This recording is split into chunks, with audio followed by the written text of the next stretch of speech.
Ah, you're funny. Good. All right, all right. What's up, everybody? Hey, we are live now. We had a nice spirited thing going and everything. Y'all starting to miss it all. It's like, oh, let's stop and let everybody else in. Welcome to our house. Okay. Yeah. Today we are talking about our subject is going to be. I wanted to talk about the new way of doing brand building, audience building, fan building, follower base, everything like that, because there's some serious heavy things happening right now. We're right in the middle of it. A lot of you people probably have heard of some of these new things that are happening and available. But the thing is a lot of things that I've been learning because I'm going right up to corporate headquarters for some of these people, some of these companies that are doing some stuff. And I want to let musicians in particular know that a very powerful tool is right here. So your thinking has to change. And we're going to be doing some presentations very shortly about, in fact, this upcoming week, about how to get the most out of some of these things that are on the horizon, what some of the thoughts that the company CEOs have about what's going on. I'm talking basically about a lot of these live streaming platforms that are coming out now. There's more power now than has ever been before, and we're going to talk about how to use these things to build your brand, to build your fan base and following and everything. And what we're going to get into also is knowing what to focus on and when to focus on it, because there's a lot of time that you can spend on doing all these things out here that make you no money, make you no solid foundation of the career you're trying to build, something that can take some pressure off of you month after month. So you have to get an understanding of what they can and can't do and put the best use of your time so you get a good return on investment of whether it's your time, whether it's your money or whatever. Everything costs. So I want to talk to everybody. We got a whole bunch of experts on and a whole bunch of looks here. So we're going to talk about how to think about building your brand in this new age of new media. This is what we're talking about now. It's new media time. So you can't think the way you used to think and have thought about building yourself. You have to come from a multi-pronged approach. And when you do this, you can succeed in it's way easier now, way more ways of entering the doors in different ways. The key is that once you get in there, staying in there too. So we're going to talk about a lot of that. What I'm going to do is turn it back over to my boy Dave, because me and Dave have talked about branding and things like that in particular. Dave has done presentations, even had a DVD that he made on the subject and things like that, books, things like that. So I want Dave to kind of take it over, because we're going to talk about some of the things we've seen from where it was to where it is going. We're going to take you on a timeline. Okay, so Dave, I didn't mean to interrupt you, but No, you were getting it's so cool. good, so I wanted to just pick it up again from what we were talking about. Yeah, I'll try and pick it up and re-go over that section. One thing I do want to say for everybody listening, somebody turn it down because it's feedback. When Khaliq says making money and starts talking about making money, don't everybody write in, God, it's all about the money. All y'all ever talk about is money. Understand that he's trying to make a point of how you spend your time and the return on the investment in yourself. So listen to what we're all saying, and everybody's going to share, because it's going to be valuable to you, because everybody on here is an individual business, and we all choose how we spend our time. So we're all talking because we're trying to create a circle of kind of quality where what somebody says in one region of the world might help somebody in another. So it's not just because the focus is on money. Frankly, the focus hasn't been on money enough, which is why we're having a conversation. So that being said, what I was saying before when the show wasn't on and we were just talking as we usually do, branding probably about 10, 12 years ago was something that was kind of relegated to talking about the companies in our industry, in music in particular, that people had seen. You open up a magazine, you see JBL buys a whole page, you see Monster doing what they're doing, you see all these things going on, and you go, man, those companies are pretty strong. They're spending that advertising dollar. They have divisions to deal with being known and being the first thing that you think about. You know, transition that all the way to 2015 now, where we have everyone as individuals trying to up their game and be known for something, whether it be, you know, Mr. Mix, and like I said, Pete Plugin, I'm the quickest, I'm the fastest on the block, and and down the line. I think it's one of those things that was bound to happen, where we now have the run on how this is going to affect individuals and how they use it in their business. I think everybody should use some form of branding, or be conscious of what you look like from the outside. What is it you're selling to the marketplace? Whether you be a producer, mixer, songwriter, beat maker, whatever it is, be conscious of who you're selling to and how you're selling it. You got to be aware of that in assessing your value and even creating your price points. Because regionally, if you're doing something that's cool around the block, you must remember that everybody on the internet is not on your block. So what you are doing that works on your block, make sure it translates to the world. Because the world is a much bigger place, and you got a better chance of making a whole lot more scratch if you do that. The other thing is and I talk about this with Bill a lot, because we look at all kinds of things. I was just looking at something on YouTube from a scientist, and the scientist was basically explaining, before I lay down these facts to you, he was letting you know, as a scientist, I only believe in the things that I see and that have empirical data, right? And they have proof that something will happen. And I say that to translate over to our business. In our business now, we have a lot of people who are clever in how they use the internet to try and build their brand. And everybody should be clever. Everybody should try and build their brand. I think that where we lose it sometimes is that you can get lost in the cleverness and never get to the experience of being able to actually provide reliable, top quality service, because you're so busy building this scene for people on the internet. It's very very disingenuous at a time like now, when people's time is at a maximum, their money is at a minimum, and they want to engage somebody's services long term over the internet to do A, B, or C, and they don't have the opportunity to do it because they might be fooled by a video or a couple of posts here and there, and oh man, this person's working on this person's working on this, they're not really doing anything. You know, working on your own projects is great, all that stuff is good, but you got to be able to at some point have empirical data and proof, and that's what's dangerous, I think, about the age of the internet, is that it's a very busy freeway, and we only got 3 or 4 lanes. We haven't built it out to 13 lanes, right?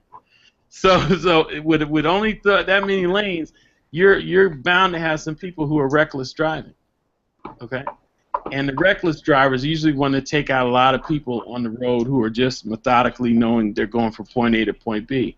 And so I say that to everybody when you, and this is something I learned from Bill, realize who you are on your internet personality. When you get on the internet and you're selling yourself, you're building your websites, you know, aim at being transparent with some at least accountability for the truth.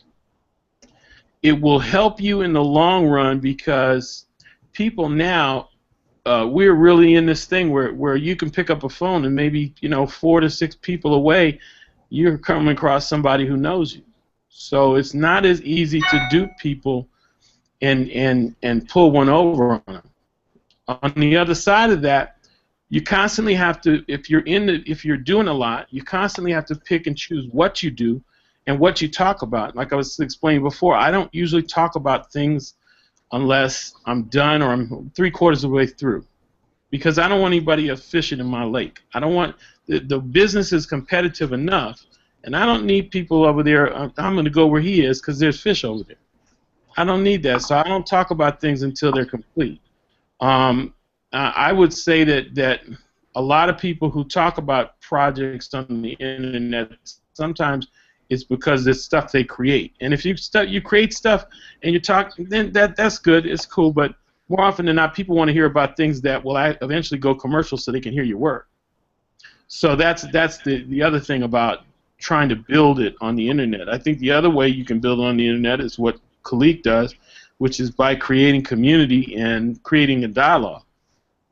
Because we have this dialogue, I've been with him, we can go different places, and people will walk up to him. We can't even get from point A to point B because it's somebody he's talked to, not real life, he's that. So it's amazing to see in this little lane, when you blow this up and look at the world, this audio lane is tiny. But in this little lane, he's done a lot of work, so the PR of doing is actually worked in kind of a ripple effect. Okay, whatever isn't intentionally done by specialized ad copy and specialized internet presentation is done just by the word of mouth vis-a-vis the internet community and vis-a-vis reliable success stories that people have had by just trying one or two things. So he's basically taking the buzz on the street technique and applied it to the internet. And to me, that's a real strong way to be. And we always are still constantly updating. You know, we're constantly trying to take out the things that are a little too old. All of us can look in our bios and the things that we've done and say, oh, I got to throw that out because there's a generation don't know who he is, generation don't know who she is. So a lot of times you have to go trimming the information on yourself. You have to go refining how you're even going to talk about who you are and what you want to do now because you've lasted a couple of seasons. So everybody, all of us are involved in this churning of the dirt, as it were, to keep our careers fresh, to keep our outlooks fresh, and to keep our names and our reputations as professionals in sorry about that, in visibility with the audience. You know, I think that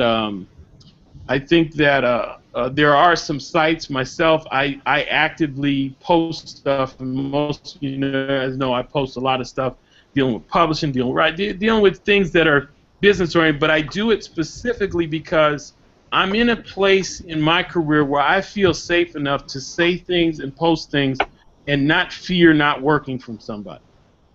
You understand what I'm saying? So I feel better doing that rather than somebody else who's maybe new who wouldn't want to post something because they think, oh man, I'll never work for that person. Now I'm not going to say nothing.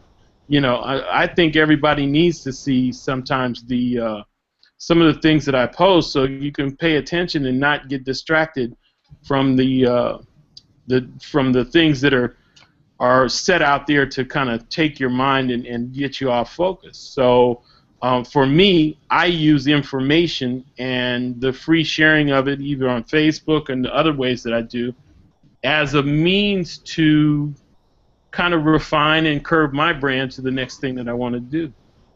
You know, I could say, oh yeah, and do this and I do that, but truthfully, as I get older, I don't want to do the same things that I do now or 2 years ago. I don't want to do that. I need to refine it and work in another area and keep doing audio and keep being useful in audio, but I'm not going to go physical, and I could do a lot of intellectual good.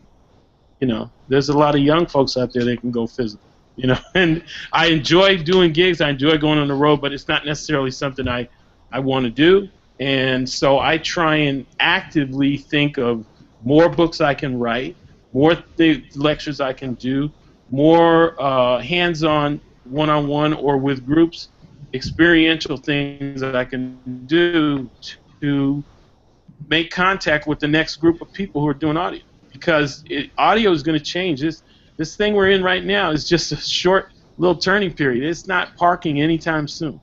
It's not parking anytime soon. So if you think, oh man, I got this SSL and I got this thing, it's the gear. It's not stopping at the gear. It never was. It's going to a whole nother place, and so everybody's got to kind of hang on for the ride, trim down, and not only get the equipment you're going to use, but figure out what of your equipment you're going to use. Because you should be able, if you've been doing this any amount of time, you should be able to harness some pretty creative stuff if I took all your gear away. And travel lightly. Not even travel lightly, just with your brain. With your brain, you should be able to think super clever stuff because you're plugged into the business at whatever level you are, and you understand what's going on. So even without tools, you should be dangerous. You know what I'm saying? That's just one of what I think. I mean, you guys share and see what you think. Well, let's talk about and I want somebody to chime in on, because speaking in terms of building brand and everything. So, like Dave and I, for example, we have a little bit of tenure of time put in, so we can do the things like writing the books and everything. But what I would like to also see some folks come out that are in different stages that are right on here, and everybody watching us right now wants to know, well, where I'm at now, and if I don't have something, how can I build this solid thing that makes me the first go-to person that somebody thinks about? Here's a big problem that we have right now, and it's getting worse every single day. And that word is a word. It's called noise. Now, we're audio folks, and noise in our industry is a bad thing. Well, guess what? Noise is a bad thing in general out here, because out here in the internet world, which is the new way everybody's doing business. We're talking about new media branding and everything. You have to cut above the noise. You have to be heard, to be seen, to be considered and everything. There's a lot of noise. If we go right now onto the Pensado students thing, there's a whole bunch of people talking about, check out my song here, knew this, knew that, I do this, how can I work and everything. There's a lot of noise that, to be honest with you, that nobody will ever see or pay attention to unless you find a way to brand yourself or do something that makes you stand out from the noise. So anybody has some ideas and want to expand on that? Let's plus it for people that are starting and they don't have a lot of things going, but they want to put in the foundation, because this is where it needs to be now. Anybody want to jump in on that thought? I will. I just want to I want to say that I've kind of held back from posting anything, setting up a site or any of that, because I'm just trying to get more acclimated to where I need to be and what I need to do to get there, and what money I need to spend on what gear I'm going to use. And that's kind of what I meant by the travel lightly comment, because I went out and I bought an HD2 Excel system, and I realized, I probably could have spent a lot less money, got a lot of other things to add to the whole batch that would have made me more effective than I am now. Because as it is now, every time I get money, I'm turning around, okay, what do I need to buy? And I'm looking at things, just the most necessary things. And my brother kind of warned me about it before I bought my system. He says, no, don't buy it right now. It's a bad time because all this new stuff is coming out. And he was really right. AES is coming up now. It's all going to change again. I know. And it's like this last weekend, all I've been working on is learning 3 different scoring programs, because I don't want to waste money like I did the last time and get something that I can't use, that's too complicated or like unnecessary. And I figured I'm going to learn the 3 that I'm interested in, and really get into them before I spend the money this time, because to spend 25 grand on something and then realize, I could have done this with 2 tracks, and I don't need a TDM system right now, and nobody would have known anyway. I've got a buddy who's been doing stuff on an HD, not an HD native, but even before that, what was the TDM systems? Well, it was like but he wasn't using the TDM. When they switched it over to allowing other interfaces to be used, he just used a cheap interface, and he plays this stuff for other people, and they don't know any better. I mean, a majority of the people that he's trying to sell his music to and market his compositions to, they don't know like we know. They don't understand the deeper level, the frequency response, the bandwidth. They don't understand any of that. They just want a good tune to either put with their presentation, or maybe it's an artist that he's shopping to, and they just don't know.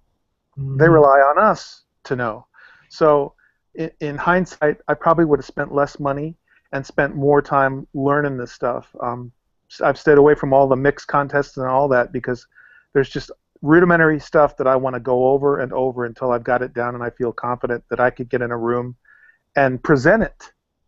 Because that's what you're doing when you have a client in the room. You're presenting what you do when you're trying to engage them to work with you. You're presenting yourself. And so you want to have a nice polished thing. And I think a lot of people are getting out there on the internet and posting stuff, and they're not really prepared. and they don't understand a lot of things about just video and audio, like lighting in the room and things like that, and putting a mic in a room and not getting a lot of ambience so that people can understand what you're saying in your video. So I've just decided to hold back and sit back for a while and see what happens. Well, that's a good point, man. Too. One of the things, somebody turned down their speakers feeding back, but one of the things that it's funny. Me and Dave have had this conversation over decades. Yeah. It keeps coming back around. Let me tell y'all, you've been hoodwinked, bamboozled, led astray, all that, because we've seen this so many times come around. We've been victim to it and everything, and we learned after a while to keep trying to buy the newest, the latest, the greatest, and it's a moving target. You think you got it together, and then it moved over here. We found out that term, and I learned this from hanging with Dave, and then talking with the manufacturers like he taught me to, and kind of finding behind the scenes, and the concept of planned obsolescence. Things like that are they're real, and they will keep. It's a moving target. You can never be on it. So just find something that works for you, that is fits in your budget, that gets you and your clients the results. And like you were saying, John, they listen to it, and if they hear and they're blown away by the sound of it and everything, they don't care whether it's a little interface that might have cost you a couple $100 or one that cost you several $1,000s. If it gets you the money coming in, if it gets you the clients, if it gets you the relationships, if it gets you the fans, gets you the sales, downloads, or whatever it is, if your result is what you set out to be, that's all that matters. And the other thing about that too is I see that we have a lot of there's a lot of older guys in our group, and I think everything's changing really fast, and we have to be really agile to move with that. Yeah. But I also think that we have some skills where if we're throwing a bone, we can hit the ground running. If you put me in a studio and say, create a track, call people and get them in here and create a track, I can have guys down there within 2 hours. I can be writing a chart while they're on the way. I can, if there's drums in there, I can work with the second or with the engineer if I have one, to get that rolling. So there's things that I know how to do very quickly to get stuff going, and I know the people to call, whereas the younger cats, maybe they have their own production studio, and it's really their own small, it's not like a big studio with a console and all that. Yeah, that's part of what's kind of disassembled the formula for kind of what you're talking about, is that the youth culture doesn't necessarily come up through the same door. They don't mind not knowing, and they're fearless because they don't know. And so they'll take that production studio and they'll do a whole couple of records in there, find somebody who really likes it, and they will go through the whole process of having clients, catering to the client's need, doing that all within the experience of never having stepped into a large format facility. Thus right, and there's a lot that we can learn from that too. Right. Thus proving a lot of the things that we get caught up on, like what Khaliq was saying, we get caught up on the Gear Wars thing. Well, I've got this, so anybody coming in and looking at it needs to just fall down and give me the work because I got this and the other guy doesn't. Yeah, they don't care anymore. They don't care about it. In the user base, when they're trying to buy music and source music and things like that, they don't have time to be in awe of how much you spent. They got time to say, you've got something that I really like the way it sounds. Let's see if I can park it here and service the needs of my show or whatever it might be. And by the way, a greater need, And by the way, we don't have as big a budget as we had 5 years ago. So you're going to have to do it cheaper. With less money, and we're going to have to pay you less, and that's what I've been finding over and over again. Well, by the nature of technology too, that just comes because, for example, right now, I'll be honest with you, today you can make a record that sounds as good that nobody will be able to tell A and B difference as far as just playing it back with your iPhone now. That's how cheap it's gotten. Whether you know it or not, they've got software that is as powerful almost as Pro Tools and Logic and all those on your iPhone now that you can do most of what you need to do. And if you know what you're doing, you can get it happening. They got interfaces that can lock into it. They have really super high definition audio that can get it into your iPhone.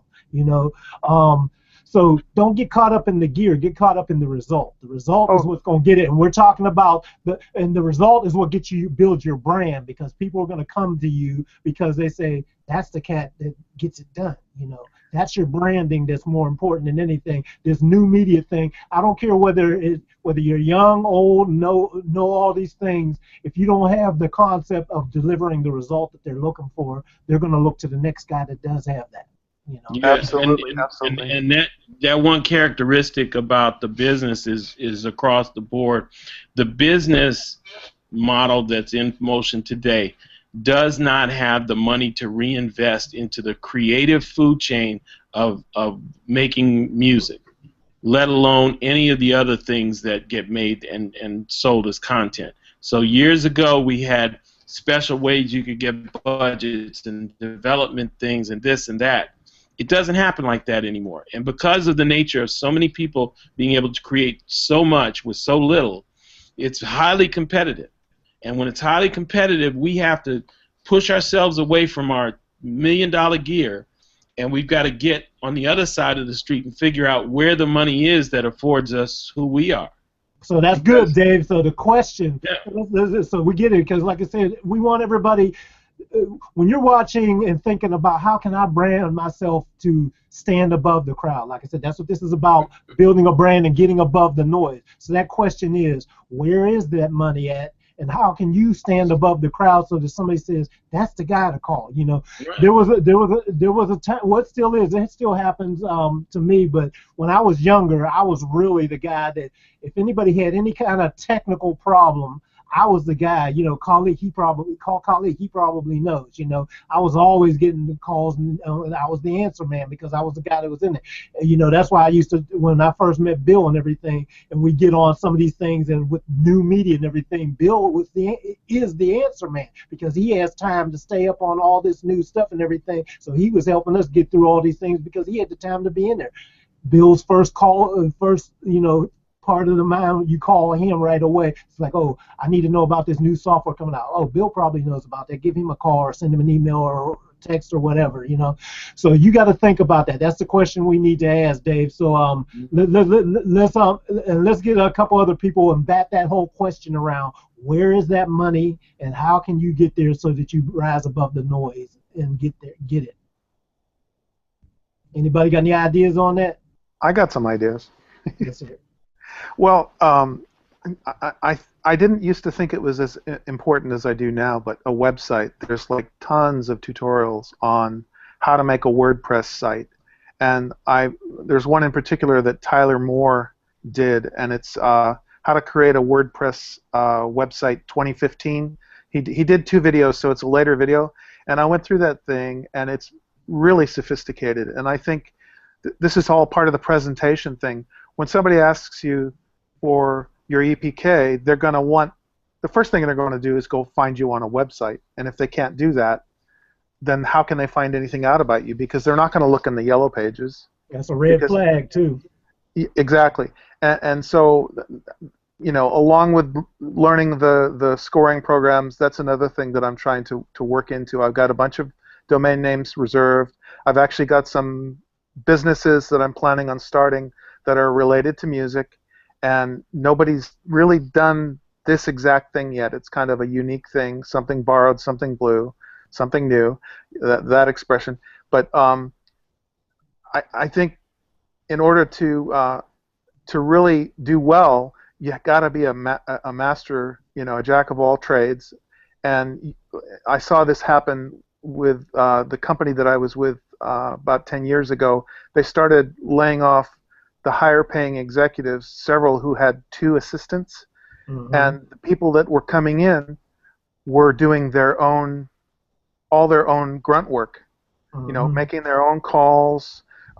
They would occasionally have somebody that they would loan them when they had busy projects, but that's the nature of our business too. What's happening is we no longer have the budget to support a manager, a website designer, you know, a guy who's going to come in and take all our our song cuts and edit them down to 2-minute samples to put on a website. We got to do it ourselves. So for us, I think the best thing we can do is start looking at services we can use to outsource that stuff to. As an example, the Guru site, the freelancer.com, all those sites, you can call people that will design a website for you for $30. Not necessarily a very sophisticated website, but you can get started with something for very cheaply, and you can work with them over time and build something that doesn't cost a lot of money. There's just a bunch of services that they have, databases, audio. There's some guys that will do audio design pages that load really fast so that they don't use Flash. And a lot of times when you get a lot of sound samples on a page, it'll take a long time to load. And there's guys that will optimize those, and like for $30 or $40 on freelancer.com. And I first learned about those from a guy that was working on a TV show, and he said, well, why don't you check these places out? And he's actually been using them to do his own websites. And this guy, he's a very successful executive producer on a TV show. He doesn't need to use that, but he's using it because it's cheap and he's getting to know it, so that if he needs it, it's a tool for him. Absolutely, absolutely. And you made a good couple of good points too. One of the things like that is when you don't have to learn everything. Here's one of the things, like I do, a lot of my web work and all that, but I'm changing all that this year because I realized that while I know how to do a lot of the stuff, me and Bill had this conversation previously. I started out learning how to code with a text document at first for the websites, putting in basic HTML stuff and all that, and then using Dreamweaver. And even before Dreamweaver, I tried Front Page and a couple other ones, and finally got into Dreamweaver. Then when WordPress came on, it was like, oh my goodness, this makes life so much easier. Now WordPress is the standard, but there's a lot of behind-the-scenes stuff on WordPress, and there's a lot of things that can go wrong if you don't have the understanding. So doing all that, it's good to know it, because what happened was I was able to not have webmasters, hijack my site and hold me hostage via price, because once I knew how easy it was to do stuff and all that, they couldn't start charging me hundreds of dollars to change out images and stuff like that. It's like, I don't need you anymore to do that now.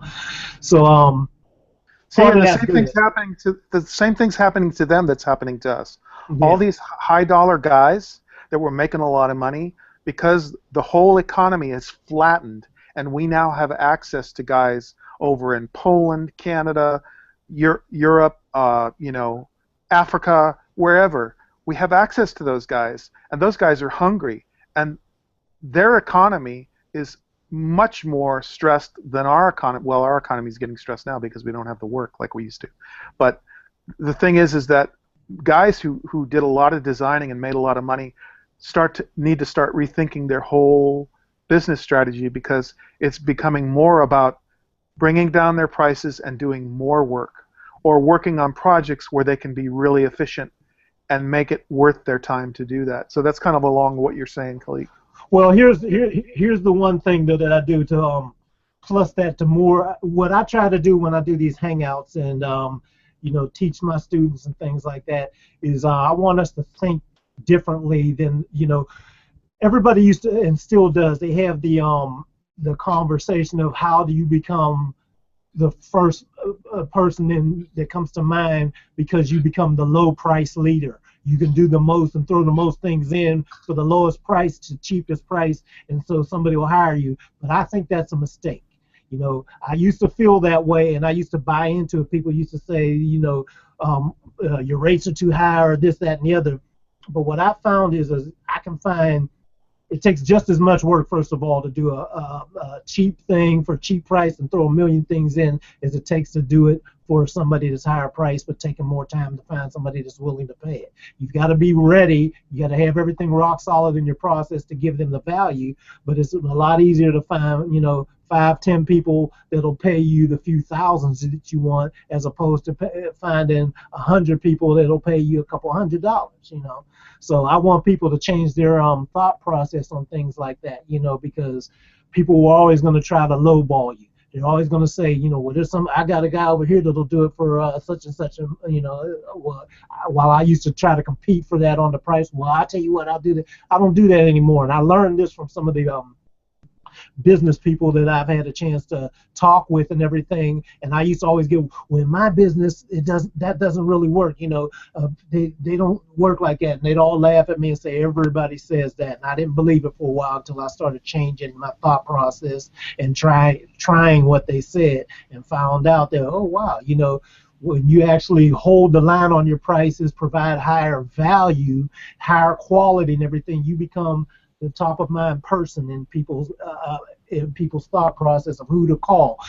Think about it like this. I mean, it's the same way that we know that there's a lot of discount stores out there. But what do you think of if I say I want to go get some clothes, and you think of in terms of Walmart or Nordstrom or places like that? Right away, if you walk into Walmart, you're going to find some stuff on the sale racks and stuff like that. You know what you're going to get, and your expectations are only a certain amount, But if you walk into Nordstrom's knowing that, okay, I want to buy something out of Nordstrom's, right away you're going to spend some money. So you better walk in with some money and have that understanding. First of all, you're going to walk in and you're going to find they have personalized service that's going to meet your satisfaction and expectations because you walked in with the correct expectations because they said it. Nordstrom, anybody that walks in there doesn't walk in there expecting to get Walmart prices, So I agree. It's really on how you present yourself and everything. So I'm trying to get us engineers and musicians and everybody else to think of in terms of valuing what they do by finding ways, first of all, to make what you do more valuable, So what I do, for example, for the clients that keep me going or whatever, what I do is make sure I give them a good personalized thing, because right now, when I first started training on the internet and sharing what I know, well, then what has clearly happened now these days is like I'm not sharing anything that you can't get out there and readily find anywhere. Now it's all over the place. When I first started, it wasn't so much there, but it's everywhere now. But what I found out, and what still keeps me from vanishing, and I've seen a lot of people come and go, but what keeps me from vanishing is all my students came up. When it was a couple weeks ago, Roger, who's one of my students, been one of my students for like 5-6 years now, came on and bought some of my first products. But it wasn't about what I taught so much. I taught valuable stuff, but I also personally got invested in what they do, and then plus the way I tried to teach was not try to just throw a bunch of stuff that didn't give you value and say, here's 5 billion tips, you figure it out. I say, here's why I did this, and here's where I learned it, because my mentor over there told me this, that, and the other, and they said, think about it like this, that, and the other. That was the value for me that everybody would always say, Khaliq, you helped me understand. So I found out that, okay, I've got a gift for making people be able to understand some of these concepts and tie it together, as opposed to getting 5 billion tips, So this is what we all have to do, is find what is that one thing. Dave always is working. He works as much as he wants to do, has to turn stuff down, because people know when they call Dave, he's going to deliver a result. He's going to go over and above the call of duty to make sure before he walks into a meeting with somebody, he's prepared, he's written notes, he's made diagrams, he's got, he even builds models so that they can visualize when he walks in the door. Dave is the cat that shows you, here's what it's going to be after you work with me. Here's what you're going to have. He gives them the whole vision. And I love his Facebook posts, all the publishing posts and on the industry. I read those every time I see him. Yeah, exactly. So that's value, and that's what makes somebody like him stand out. And if we all do this, Bill does this constantly too. He's always getting on and sharing and showing people and being helpful and everything. Everybody that's on here that is engaged in all that, Joseph, Brad, everybody that I know of that's on here does things. They share in different things. When we have Rob, when he pops in, or when we have Evan and Sue come on, and different people that are always in here as regulars, everybody always wants to contribute. Everybody always wants to say, here's what I found out. Here's what I ran across. Let me share this with. That's value. And then people that are out there, we don't necessarily think people are watching us like we're in here now communicating and everything. But this lives on after we're done with this. This lives on, and it provides value after value after value. I keep getting people always sending me emails, people signing on to my list, people contacting me and saying, hey, do you have a coaching program? Do you do this, that, and the other? Can you help me mix a song with me? Things like that. So we've got to remember that's what makes you stand out above the noise. So this subject of branding and building a following and things like that, Bill and I were having a conversation last week about some of the other things that are going on. And I'll get into this later because on probably Wednesday, and I'll let you guys know starting tomorrow, I'm probably going to put up some informational things to let you know. I'm going to start talking about these new live streaming platforms because I've been really behind the scenes, but I'm about to get in the forefront of them as well. They're very powerful, and they will accelerate what you're trying to do exponentially. So musicians need to know and take advantage of this, because those that do are going to really just take it over, and those that don't are going to get left in the dust and wonder what happened. Mm. Yep. Hey, Bill, you want to jump on and say anything about any of this stuff, man? Oh, and also, and Bill, after you say anything too, I want to get Eric on here, my man. Get you to jump in for when you get a chance. Yeah, let's get our new guests on. What's up, everybody? Basically, Khaliq, all I wanted to add to that is that a lot of times what people do is they try to sell things to the people who are doing the same thing, and that's a waste of your time. Absolutely, so, great point. You know what I'm saying? It's like you don't want to get in. You don't want to get in a location where there are a bunch of mixers and then say, "Hey, I mix." Nobody cares. All right. That happens. I get a lot of things on Facebook. People are trying to market their studios to me. Yeah. I appreciate. It's like, who doesn't have a studio at this point? Right. I got 16 flying faders in UAD. What do you have that I don't have? Everybody has a studio now. Forget about that. But yeah, that's what people do. Is they'll get in a location where there's a bunch of mixers and say, "Hey, I mix." Don't do that. Go to a spot where there are producers and say you mix, right? Go to a spot where there are people who don't want to do what it is that you do want to do. Right. Let everybody play their own position. Did you hear what he said, y'all? Did you hear what he said? Because that was very and learn the habits of those communities. Writers, they used to have writers workshops out here. I don't know if they have them as much anymore, but used to have songwriting workshops. And that's where you would go and meet a lot of people who were in the process of trying to do it themselves. This is way before the internet. This is just cassette roulette. Yeah, cassette roulette. And it was but the thing is, it was a community of people who all were vested in the same interest, which is coming on board and being creative together. So I would say just learn the habits of that community, and it can help you a lot. Absolutely. And the other thing is that you can't take things from people on the internet. Basically everything is free. You can't command things of people. Right. So, right now my Facebook cover picture says that just about 700 people wished me happy birthday the other day, within 24 hours. Mm-hmm. Right?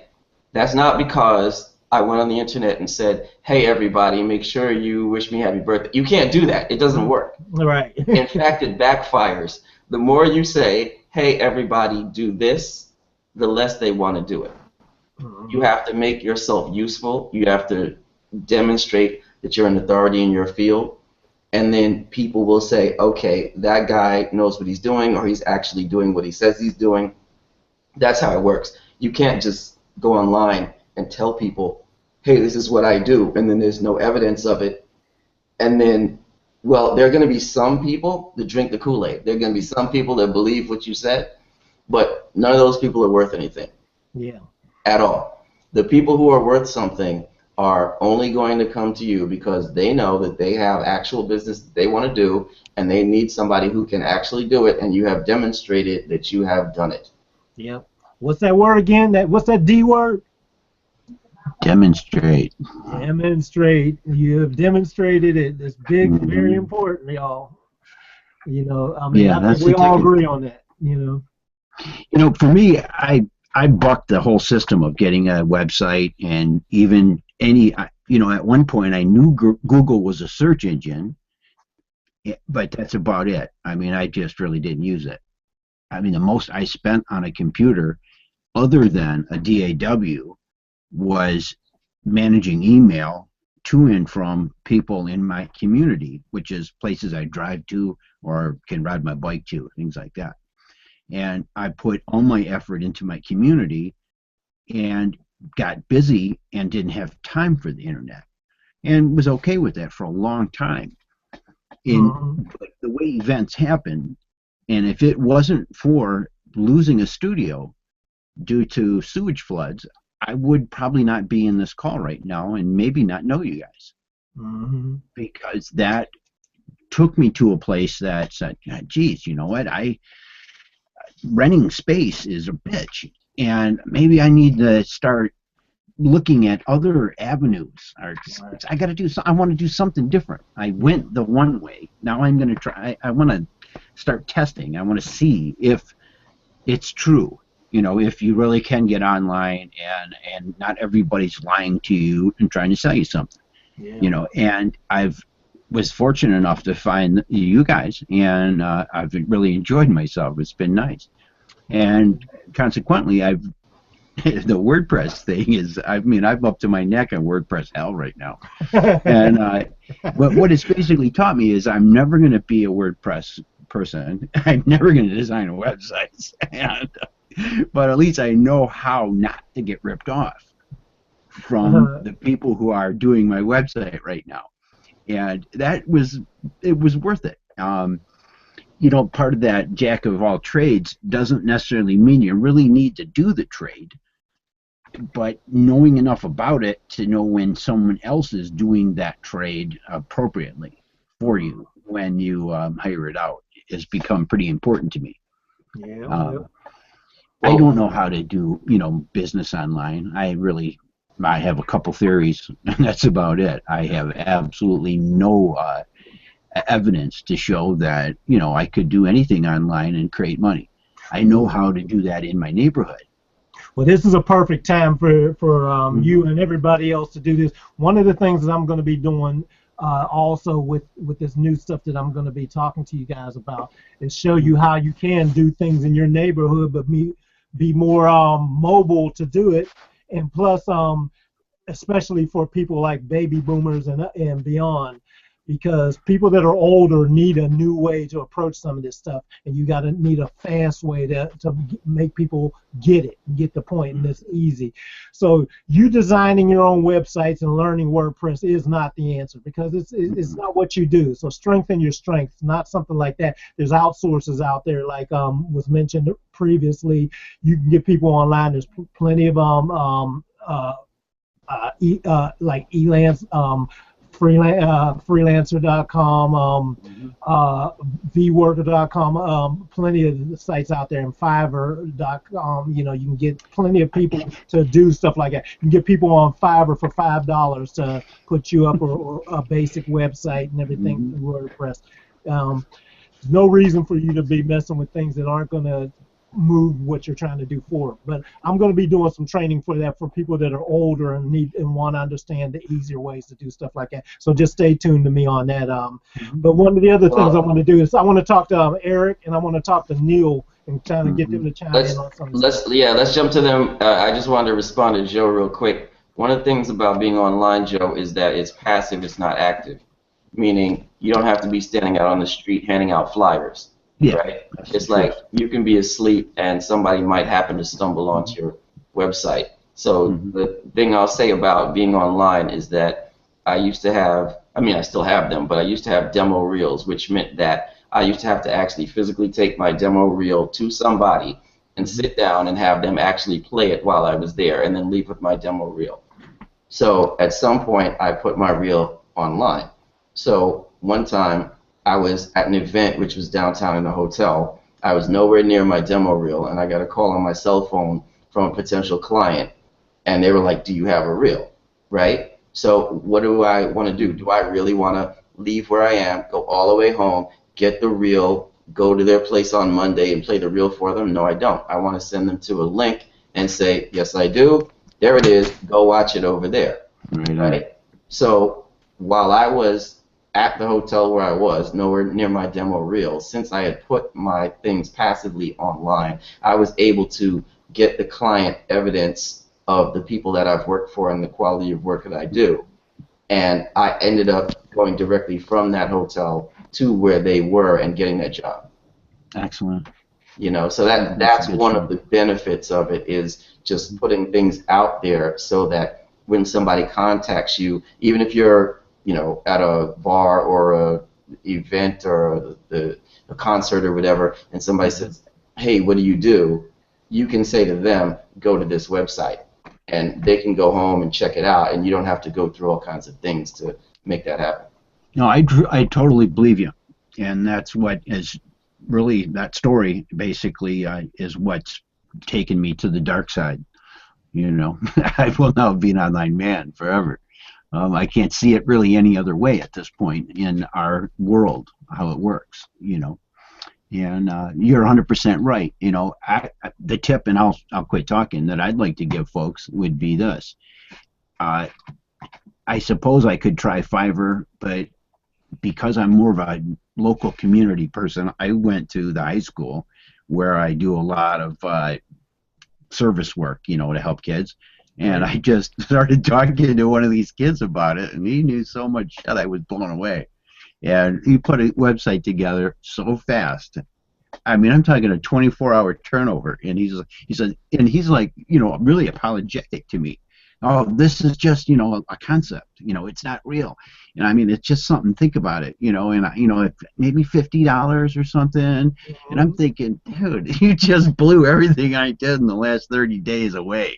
Yeah, no, but that's a good point too. They can do this, and see, and templates are so good now. Everybody's working from templates, so you can hire somebody. You know, like you said, go to your local schools or whatever. Go to Craigslist and look up. Just do a search on Craigslist for any service you want, and you can get somebody local in your area to knock things out. The biggest thing I say with all of that helped me, for example, is because I learned a little bit enough about coding websites and things like that. Right, like right now, what I'm doing is I'm digging into learning coding for mobile devices and stuff like that. I don't want to do it myself for my career, but I want to know what's going on so that when I talk to developers and everything, I can talk to them intelligently and they can't jerk me around. You know. Right. So just learn enough about WordPress and everything to know that they can't jerk you around for doing some basic stuff, you know, putting images in or putting a video player or audio player, little things like that, something that scrolls pictures and things like that. All that stuff is so easy now, and if it isn't even in your basic install, you can get plugins for stuff like that. But you have to know it, because they're not going to tell you, because that's how they make their money. So you can control it kind of the more you know and stuff like that. A few months ago, I could have told me it was $300 to put, you know, a picture scrolling device or a video player on a website, and I'd have believed you. Yeah, exactly. You can get free plugin now. You get a free plugin, right? With the free WordPress, you know, for your $19 a month premium website, the hosting place. You know, I mean, it's crazy. And even better now, they've even got pre-made places that have, where they have pre-built web pages and things like that. That all you got to do is type in what you want. They're beautifully designed. They've been tested and tracked. They can tell you which ones perform and convert the best and all that. And you just pay for, you know, a monthly or yearly membership, and you can build as many pages as you want. And just send people to them. Done. You know. Can I ask a question? Yeah, go ahead. I'd like to ask Neil a question. Neil, when you did the Pro Tools PC thing, you got that thing. You just got it out there so fast. How are you able to do that? What outside vendors did you rely on to pull that thing together? Could you just talk about that? I guess it made it look pretty quick, but 15 years of experience, I guess, was the first thing. And I just kind of changed, because the product's very similar, but geared towards a certain thing. Hey Neil, real quick, you're on your phone right now? And so I was You're breaking up, buddy, really bad. That's why I was going to ask you if everybody can hear him, or is he breaking up? It's breaking up for me. I'm losing him. iPad. Hey, Neil, do this Yeah. first of all. If Yeah, you're on it was your like bad. if you're on your phone, see if you can reduce the bandwidth up there, that little bandwidth thing. Maybe that'll help. The other thing is try not to move. See if you can hold it stable, because the more you move the phone, it makes it adjust and uses more bandwidth. So the more stable you can hold your phone, it works almost like it's a picture then, and it'll make it move better. Or turn off the video like I did. Yeah, you can turn off the video too. Yeah, that'll definitely help. It's just audio only. And then Eric, I promise you, we're gonna get to you, man. We keep skipping around, but be ready to go. You gotta be fast, brother. You gotta be fast around here. I'll jump in. Okay. Yeah, Neil, are you back? I gotta see. Where do I do this? Here we go. Video. You go to the top, and there should be a little video camera icon. When you go to the top, you take your cursor up to the top, or if you're on your phone, yeah. I don't have my iPhone app, so but it should work the same way. Okay, how's that? Yeah, that's better. There you go. That better? Okay, Yeah. cool. Sorry about that. Okay. Much better. So, okay, good. So yeah, basically, I mean, I guess it might have seemed like the product came from nowhere, but like I had about 15 years of experience of doing a very similar thing, working for another company. I stopped doing that. I say 15 years, about 13 years, but I stopped doing that, did something else for a little while, and so I kind of, and I guess probably pulled it together in about 6 months, but because of the experience, it was quite easy. And I think it's kind of a bit like the guys were saying earlier about when it's something that you know and you become to person for a certain thing. It's very natural, and so it's very natural for me to be able to do what I did. It wasn't easy, but I knew what to do and I knew how to go about it, and the biggest hurdle was just time. So I guess it's a bit like, I don't know, Joseph was saying with a website, you know, if he's working his way through learning how to build a website, from the point of view of what I did, I already knew all about web design, you know, for example. So I knew exactly what I needed to do. I just had to pull it together because I'd spent years and years doing it already. And it's a really scalable business, I guess, because, you know, people know, you know, there's a lot of people out there that know they do it all the time. And so I was coming from that point of view where I knew how to build a computer myself, and all I had to do was make it available for other people. There was a lot of testing required, and the biggest outlay really, I guess, was stuff that I'd already invested in. I had to invest in a lot of hardware to test for compatibility, so I had pretty much everything Avid sell at one point to be able to test all of it, to make sure that it all worked, to be able to stand behind the product and say this is, you know, tested with all this gear. That's my enemy, I think, for anybody, is time.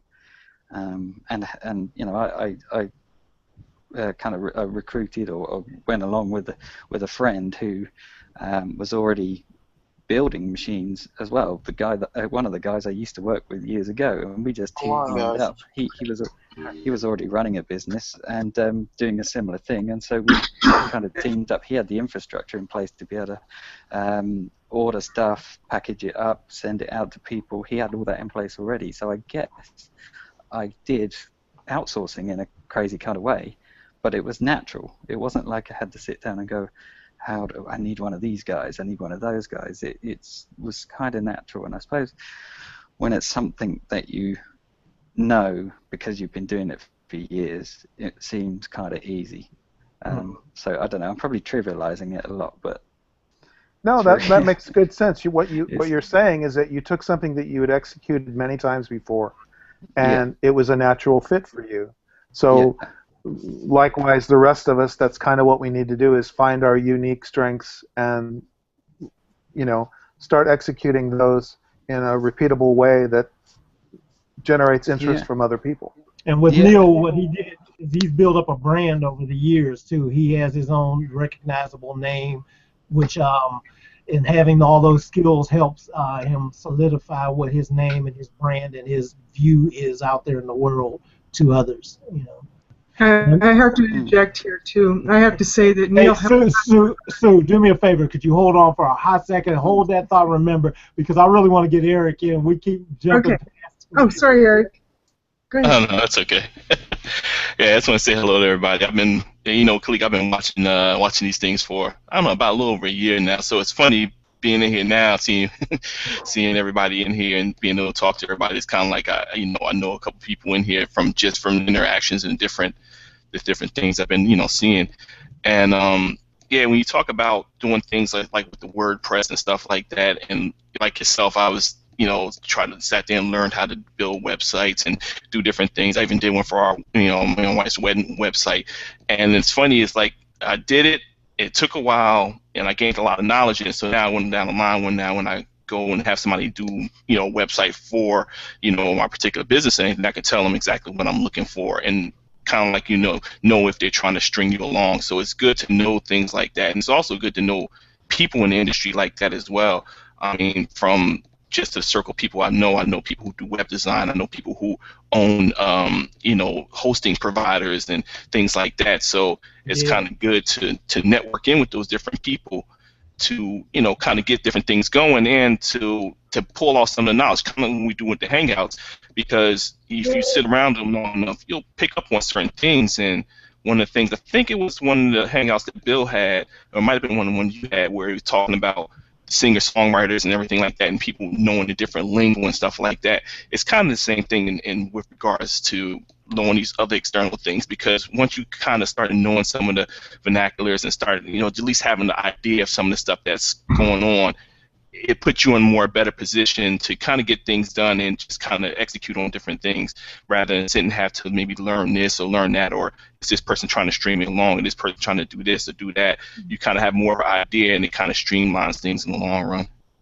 Yeah. Well, it's funny because and like I said, I'm trying to tie this back around for us. Learning how to do all these things. You learn what you need to do about the tools that are available and everything. But like even for me now, it's like now, even though I know this stuff, I got to admit to you, I kind of hate it. So my websites are terrible right now because I just can't go back and do them anymore. I just can't pull it out of me. So I'm like, okay, Khaliq, you got to hire somebody to do it because your stuff is starting to look old, whack. It's the technology and a bunch of stuff. And I have all the tools. I just simply haven't gone in and updated it. I've got the top of the line themes and things like that everybody uses to be able to build things out. Plugins are everywhere and all that, but I just don't have the energy to go in and do that anymore. It's like, Khaliq, you love music. Why the hell are you in here doing code? You love music. Why the hell are you in here doing all this other stuff? Editing this, doing that, graphic design. Why are you in Photoshop, man? Why you know what I'm saying? So It's funny. Part of it. It's kind of like what you was talking about, even with mixing. People go in there and be like, I got this plugin, I can do this and that, and it's kind of sort of the same thing with that. It's like you gotta have a love, and you gotta have, be into it to really, to really do it and do it, well. I mean, like you said, you have all the top things, but you really hate it. I'm the same way. I come to web design, I can understand the code. I started learning how to code these little programmable words and stuff like that. I love that part of it. I hate website design. I hate dealing, with that stuff. I can understand it, but it's not something that I like. And like, but what you just said, it's like it kind of circles right back to how, with the mix and stuff. And unless you're really into it and really can really master it, and you like doing that, then it's just like, I'd rather hand this off to somebody else. But it's kind of knowing, what it is that you like and what it is you like to do, and then focusing on that. It's the smart thing to do, and to build your brand. To be honest with you now, like I said, I know how to design websites, but I'm never going to do it as good as somebody that's what they do. That's what they love. They play at what I work at, so that's always the key now. And so this upcoming new year, I'm going to try to make sure I hand things off. Now, it's hard for me because I'm a geek, so I like getting in and learning and doing stuff for a little while. I like doing it temporarily. Yeah. letting go is the hard part for me. So that's what I've got to work on. But that's a good thing. So all of us, I want to, and we're not going to go too long today, but I also want to talk about this coming week. So what I'm planning on doing, please, and I will need your help too. I want to let you guys know what I learned about attending these live streaming places, and talking to the CEOs of some of these companies, talking with the people that that are at the top of Twitter and places like that, what's coming on the horizon and how we can benefit and learn this as musicians. So this week it's probably going to be on Wednesday evening, or sometime during the course of Wednesday. I haven't decided yet. I'm going to ask for you guys to first of all help me spread the word and get it out there yet. So I'll be sending some stuff out probably tomorrow and Tuesday, and then do the thing on Wednesday to get a bunch of people on there. Why you should do why you should start learning about all these new live streaming platforms and learn how to do things mobilely. Why you should do it now. And when you do these things, how to get it to where you become the first go-to person that people think about. You are top of mind for everybody in your niche of what you do, how you do your music, whether you're a recorder, whether you're a mixer, whether you're a mastering, whether you're a musician, whatever. It'll give you a way to engage people to show that, hey, this person knows what they're doing and they enjoy doing it. They're sharp at it, and so I need to see what's going on with it. And plus, I like them too. We'll show you how to use all these so people can see what's up. Because with a lot of these things, if people kind of know who you are at your core, if they see what you do and know who you are and feel like they know you, they will probably support what you do. They will probably refer other people to you as well. Say, hey, you should check out this person. Then I never go into things by thinking in terms of I'm doing this to get money, because I know by just me being me, trying to give, be helpful, and help somebody else get to that next level, the money comes. So you don't take it from a point of view of I got to do this to make money. You just try to do this and it'll solidify you and the money will come, so you don't worry about it. So whenever I say these things and tie it in, well, the bottom line is we all got to pay our bills, but the way you get there is because people want to support you because they see who you genuinely are at your heart. They see that you're providing value and you're a giver, not a taker. I'm very much a giver, so I want to see somebody succeed. And like I said, if you do that, Zig Ziglar said, if you help enough people get what they want, you will get what you want. So with that, I just kind of want to get to let me see. Anybody else want to say anything on this subject, and then we can wrap it up for today. Sue in there. So go ahead. I just wanted to throw this in that Neil Hester really saved us. I mean, you talk about people doing what they love and doing it well. Neil is the man. I swear. He stayed online with me for how long did we work on that installation? It was like days, I think. Oh my God. I have no idea. Thank you so much. I even have folders labeled Neil Hester install on my computer because I don't want to lose it. It's like, this is what Neil did. Oh my God. Yeah. Right, thank you. Thank you. You see how valuable that is, because when you help people like that, they are anxious to tell people. Saying so. Thanks. Yeah. Yeah. Anyway, it's Neil, Khaliq, and everybody. Dave. Yeah. It's difficult though, when you can't help everybody, and it's so hard. I mean, I know Joseph emailed me recently asking for help, and I'm just so busy that I don't even have time to join in these hangouts anymore. It's really hard, but thanks for saying so. It's one of those things that when you can help people, but you don't have enough resources to be able to spread yourself around, it feels kind of it's difficult. It's hard. A subject in itself that we could discuss one day. How do you time manage all of the things coming from you from different directions? That would be a good. Yeah, you have to learn how to say no sometimes, and that is difficult. Yeah. And hey guys, gently. Yeah. Hey guys, It's also I true. know what I wanted to mention one other thing Yeah. too, because I'm in the process of writing my new book and everything, and I thought about something that might be real cool too. So I want to maybe get some of you guys in on this. You know, if you got something that you think that you might want to contribute to my book that'll be valuable to the music community, hit me up on email or whatever, because I I thought that might be good. We always talk and share great stuff on here, so I want to include maybe a few things from a few people in this next book that I'm doing. If you guys want to submit some stuff that you think would be helpful, you know, to help you become a published author as well. So just let me know. Hit me up. You guys have my email, and if anybody wants to do anything, just let me know. Cool, man. I've got one thing to chime in before we finish. Okay, Andrew, what's up? Yeah. So when you're talking about like playing to your strengths and stuff, I kind of got to the point with like social media marketing and trying to kind of beat the noise. I'm a bit done with it because I can't be dealing with just having to post all the time. So I decided to make a different type of content, and kind of interact with my community around me. So I started a podcast about, I think it was in July this year, interviewing musicians. So I started to know a lot more musicians and give them like extra free content they can use themselves. Mm-hmm.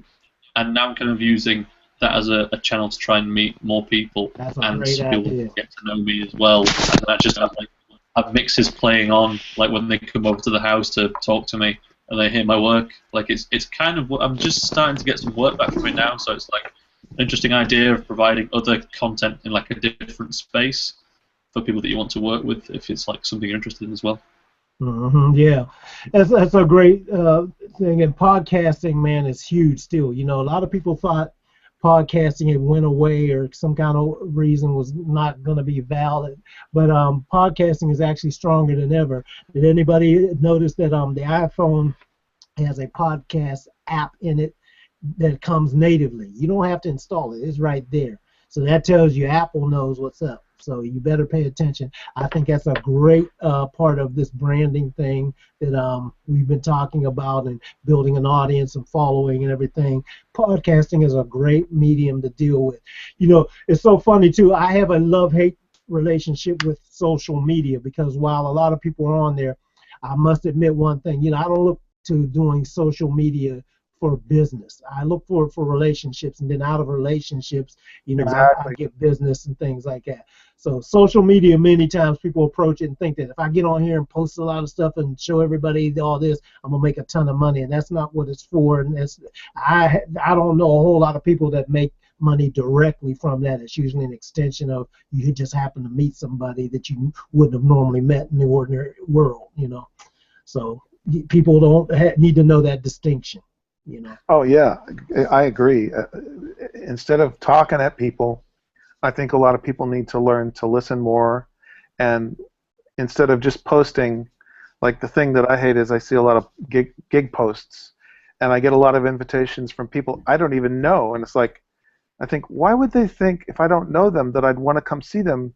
You know, what is it about them that I know already that would make me want to go? Right, yeah. Yeah, it's funny. People have a real strange thought process about how this is supposed to work, but a lot of people don't realize. I mean, this is just like like right now, we're all hanging out in our living room, So why would you bust into my house talking about, hey, check out this song or buy my shit or something? You don't walk into somebody's house like that, So. A lot of people just don't seem to get that, and some people do though. Yeah. That's what I was getting ready to say. Not today. Yeah, it's funny, man. It is funny. Yeah. Anybody else got anything to say? Dave, you got anything else, or? No, I'm cool. Yeah, I think we covered a lot today and everything. A lot of food for thought. Please, guys, then start getting ready for this. I am going to show you some of these new things of how to use these new things that are allowing you to live stream. And probably have heard about Periscope, and whether you have it or not. There's a lot of stuff going on behind the scenes, and there's a lot of people doing it very, very wrong. So I'm going to show you some things that'll lead you on the right path so you can start right. Then the other thing is Blab, and that's a whole nother one. They've got Meerkat is a whole nother one. They've got Google Mentions, which is basically their Facebook Live type thing. That's a whole nother, there's a higher barrier of entry on that, more specialized, but it's not impossible. And there's a few other things that are out there that are going to allow you to do some stuff. But the key with it is doesn't matter the platform, because we don't know which ones are going to shake out and stay. You know, we all have seen things come and we've seen them go. You know, nobody ever would have thought that MySpace would happen to it would have happened, and some of these other platforms that were huge, you know, that have gone now, and they're like the dinosaur and the dodo bird. So, you know, I want you guys to join in on this webcast that I'm going to do. I'm going to do it extensively. It's going to be a long one too, because I want to show you a lot of different things, and then show you why you should do it now. Now is the time, or you're going to get left. Okay, guys. So before we break out, let's see if Charles Browder is here. Charles, you here? Check in. Check in. Yes. No. Yes. No. Unmute yourself. You're muted. Yes. I'm here. Okay. Woo! it was like a time ticker. I wanted to say, but you know, I just got back from being with my family, having lunch after church. But I want to say, well, good afternoon or good evening to everyone. Hey. Good morning to whoever, internationally, if it's morning or night. But it was funny. We're talking about these avenues of live sources, like live streaming, right? When we're whatever we're doing, mixing, recording, whatever we do. But Bill hit me to this thing, this what was it called, Bill? It was like a live stream. Nice cast. Yes, and that's the next Very level. cool. That's Very next cool. level stuff. And I'm here in Silicon Valley here, and I'm speaking with Google. I'm speaking with Stanford. And the thing is that is the next level. That's the next level platforms that are needed everywhere. And we're in the right path of going, especially what we're doing and abroad. It's exactly where we want to be. Exactly where. And it's because I'm laughing and I'm just like in awe, because we speak about this so fast, but when I see it in my backyard, it's like, oh my goodness. Yeah. This is what we want to do, and it's right here. So I mean, I just want to just kind of like just reaffirm that. Yeah. Well, it's exciting time too. Things like it's exciting. I'm just, my mind is blown. My mind was blown. Like, you can live stream your own session. Well, what's funny? Nicecast has been around for how many years now, Bill? I mean, I got it quite a few. Yeah, it's been around for a year. So I'm really surprised certain things don't take off. People don't get creative and use some of these things. But now's a good time, because the one thing that, like for example, with Periscope is because Twitter owns it. You've got that integration where you can really scale to a different audience and everything. I'll talk about that more when we do our broadcast. But that's the difference between a separate standalone thing that's only on your computer and only who you let know it. Whereas with these other ones, you can let the whole world know in a very short amount of time and then build a serious engagement. That is awesome, and I see it on so many different. I see so many different ideas just from that, just from promotion, from marketing, from just a lot. You can do a lot with that. Oh, a lot. It's a lot of power. It's a lot of power in what you can do. A lot of ideas that can come through that. And I'll talk a little bit more when we have this again. We should talk a little bit more, engage in that. Shoot me an email, man, because we've been hooked up for how many years now? Yes, sir. We should definitely talk on that level anyway, and yes, maybe sir. you can get on the phone and hash a couple things out. Plus, you guys, I want to let you know too. I do my yearly event towards the end of the year, that's coming up too. So I'm lining up the curriculum of people that are going to be on this, and I'm going to be doing it a little bit of different ways than I've done in previous years. You know, I expanded it, started out doing it as teleseminars, then into live casts and things like that as well. So this year we are expanding to utilize all the new tools and stuff of where we are now. So if you got some people that you might want to even suggest to me or whatever, and you know, I'm going to do like I did last year and include some of you that are, you know, students or friends and compadres of mine that are in here and have something valuable that I think will work for the overall community. You know, we're going to slip you in with a bunch of other people, so it'd be good to have everybody kind of mixing it in, covering it from a lot of different angles. That's coming up next month in November. I'm doing it in November as opposed to December this time. I want to get a little bit earlier jump. So, you know, I'll be looking out for that, and if y'all want to shoot me an email and let me know, send it to Khaliq at Khaliq@Khaliq-O-Vision.com. That's Khaliq at Khaliq-O-Vision.com. Okay. Anyway, guys, if that's it, nobody else has any final thing. Joseph? One thing I want to do, guys. Go ahead. I want to hit play on a Pro Tool session and see if you can hear it. Go for it, man. This has been an ongoing struggle for Windows. Are you playing? I feel your pain, Joe. Not hearing it. I think it was what was it, a year ago, Bill, that I asked you for some help with. Yeah. I was trying to get my inputs with Soundflower. Yeah. If somebody writes a program that actually makes sense, they'll make a fortune. Yeah, they will. You might have to send it out of your computer and back in through the inputs. Well, that failed. All right. Yeah. There's so many things, but yeah, that'll be another one we'll come back around to. Don't worry, my struggle is now I'm doing all you guys. I have a whole video set, basically a video TV studio now, trying to do some of this other stuff and trying to get that tied in with audio and tied in with my Pro Tools and Studio One and all that and everything else and no latency. It's a nightmare, man. So the struggle is real. All right, guys. So I think we're out of here, and it was a great hangout, great information.